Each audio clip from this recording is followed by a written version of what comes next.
పై జగన్ రెడ్డి ముఠా దాడులకి పాల్పడింది, హత్యలకు దిగింది. ధర్మవరంలో 2 చేనేతకారులను దారుణంగా హతమార్చారు. చినగాంజాంలో టీడీపీ కార్యకర్త పద్మ అనే మహిళను చంపేశారు. ప్రొద్దుటూరులో నందం సుబ్బయ్య అనే అడ్వకేట్ ని హత్య చేశారు.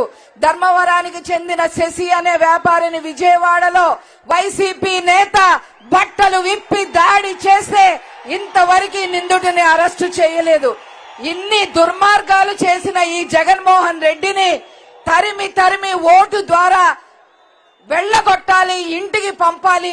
అదే విధంగా తండ్రికి తగ్గ తనయుడుగా ఈరోజు చేనేతకి, ముఖ్యంగా చేనేతలకి మరిన్ని పథకాలతో ముందుకు రాబోతున్న లోకేష్ గారికి ఈ సభ ద్వారా నమస్కరిస్తూ నేను సెలవు తీసుకుంటున్నాను. Thank you.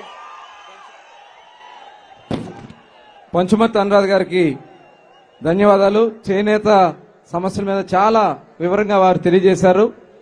వారికి ప్రత్యేక ధన్యవాదాలు తెలియజేస్తూ ఇప్పుడు పొలిట్ బ్యూరో సభ్యులు పెద్దలు కాలువ శ్రీనివాసులు గారిని మాట్లాడవలసిందిగా కోరుతా ఉన్నాను.